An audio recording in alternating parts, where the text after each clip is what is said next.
Alors, pour définir coopération force-action, je vous inviterais à regarder le logo parce que, avec ma graphiste de l'époque, on l'a vraiment conçu pour qu'en regardant ce logo, on sache exactement ce dont on parle.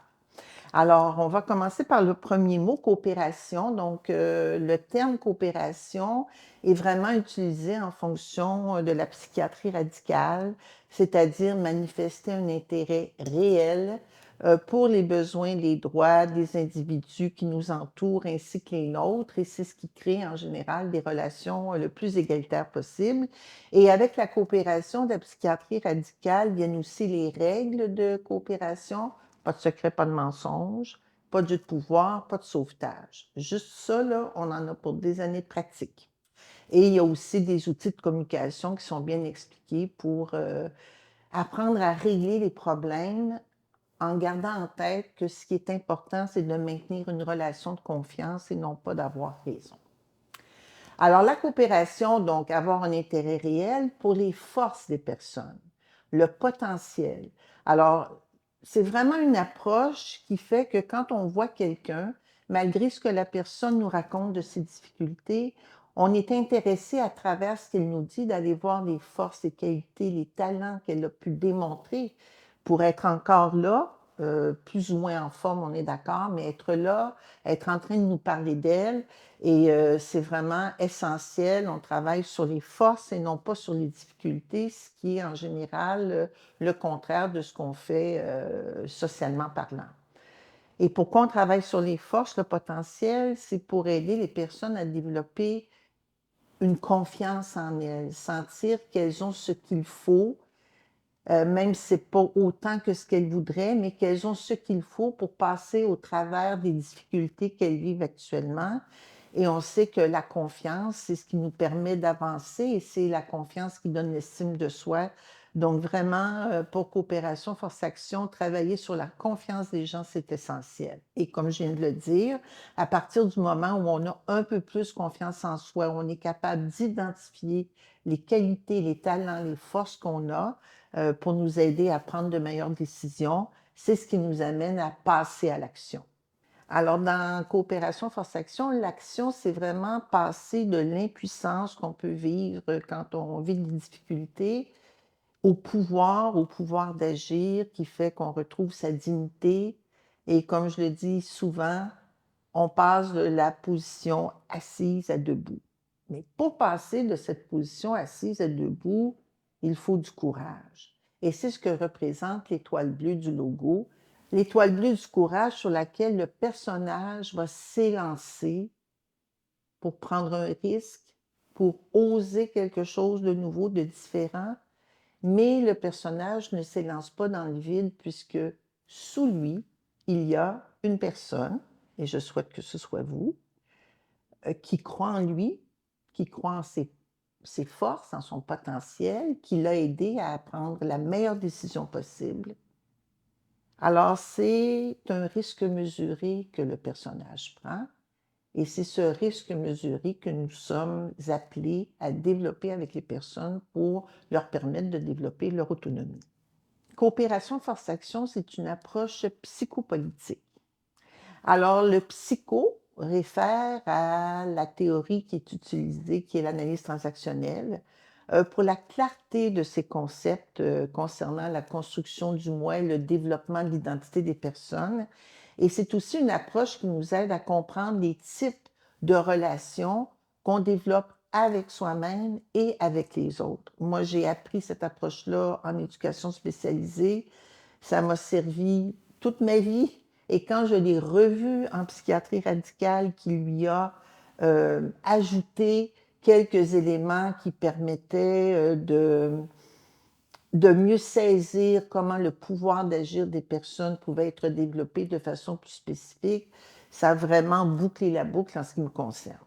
Ça, c'est le point de vue psycho. Le point de vue politique, la partie politique vient justement de la psychiatrie radicale et de l'idéologie féministe pour l'analyse, la construction et la mise en place des rapports de force qui existent dans la société et qui peuvent trop souvent devenir des facteurs d'oppression. Alors, ces inégalités sociales qui sont facilement intériorisées tout au long de notre socialisation, de la petite enfance jusqu'à la vieillesse, et dans ces facteurs d'oppression, j'inclus le sexisme, le racisme, l'homophobie, tous les préjugés concernant les religions et autres, là, vous savez tout à fait de quoi je parle. Alors, dans le fond, il s'agit d'en prendre conscience et de s'en libérer pour les transformer en rapports de collaboration, ce qui vise le plus d'égalité possible.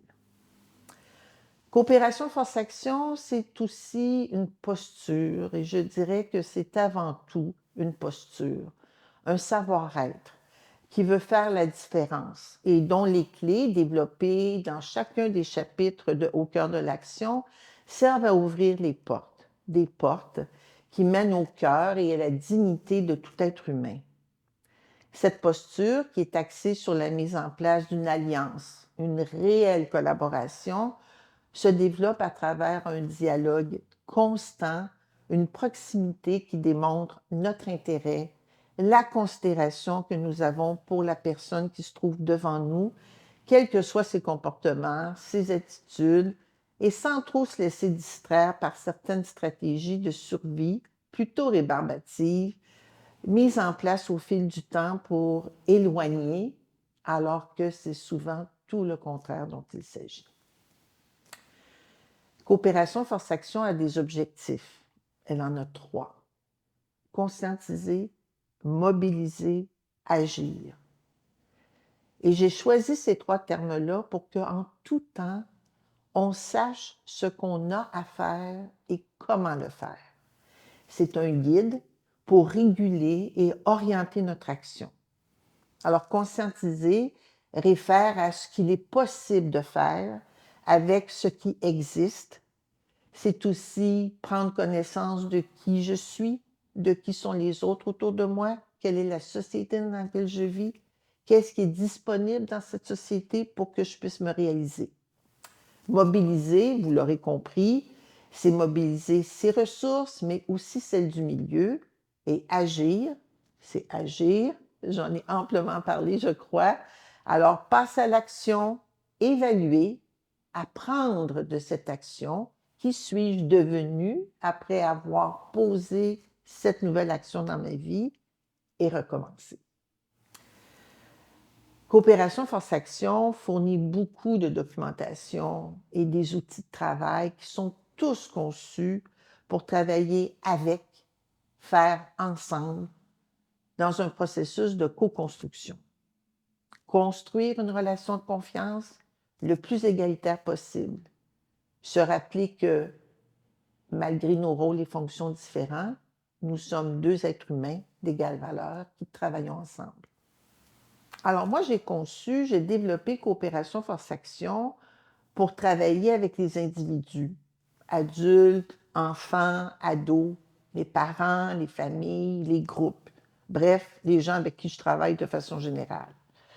Et j'ai développé cette approche pour travailler avec eux dans une perspective de réelle collaboration qui vise une transformation, pas juste une adaptation et certainement pas du conformisme.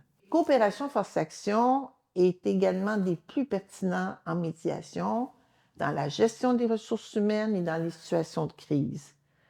Vous verrez, on peut l'adapter à presque toutes les situations. Et étant donné qu'on connaît toujours quels sont les objectifs qu'on a à rencontrer, c'est une approche qui nous permet de nous sentir confortables rapidement, quel que soit le contexte dans lequel on se retrouve, et qui nous permet, comme je dis souvent, de se retourner sur un dissous quand c'est nécessaire d'agir rapidement.